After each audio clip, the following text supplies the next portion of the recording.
Sementara itu, Kejaksaan Agung menangkap mantan pejabat Mahkamah Agung Zarof Rikar terkait kasus dugaan suap hakim dalam kasasi terpidana pembunuhan Ronald Tanur. Zarof ditangkap di Bali pada Kamis 24 Oktober 2024 lalu, serta ditemukan uang tunai senilai 920 miliar rupiah dan juga emas batangan 51 kg dalam penggeledahan di rumah tinggal Zarof di Jakarta Selatan. Lalu seperti apa tanggapan masyarakat? Berikut informasinya.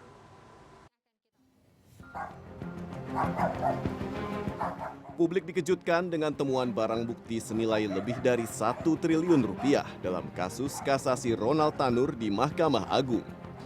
Sebelumnya, Ronald Tanur telah diputus bebas oleh tim hakim PN Surabaya dalam dugaan pembunuhan Dini Sera Afrianti.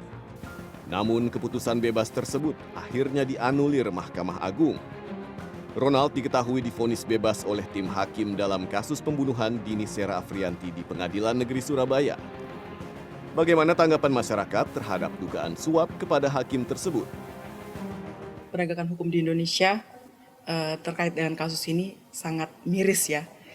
Apalagi di sini saya sebagai berkomentar sebagai seorang mahasiswa yang diajarkan untuk menegakkan suatu keadilan, tapi dalam kasus ini tidak ada yang namanya keadilan, bahkan kenapa orang-orang yang berjabatan malah menyalahgunakan jabatannya dalam kasus ini. Kejahatan pasti semua cara akan dilakukan, Mas. Mau siapapun itu pasti untuk demi keuntungan pasti semua akan dilakukan. Nah, di sini saya rasa hakim tidak memiliki kemandirian. Artinya dia tidak melihat kode etik yang sudah ada, begitu, Mas. Sangat miris sih Pak dengan kasus tersebut karena sangat melanggar hukum yang berada di Indonesia dan sangat bertentangan dengan hukum yang ada di Indonesia sih. Ahli hukum pidana dari Universitas Trisakti, Azmi Syahputra berpendapat terungkapnya kasus kasasi Ronald Tanur tersebut menjadi pintu masuk bagi setidaknya 5 tindakan kriminal yang lain. Saya kira ini adalah satu hal yang menunjukkan runtuhnya lembaga peradilan gitu loh.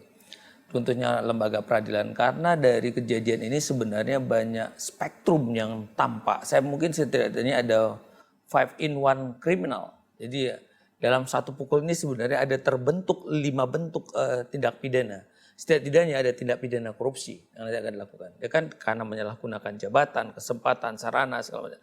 Mungkin jadi tindak pidana pencucian uang. Ada tindak pidana perpajakan. Ada juga mungkin permupakatan jahat. Dan ada yang di dalam pidana mungkin adalah perbuatan berlanjut atau turut sertanya orang-orang segala macam.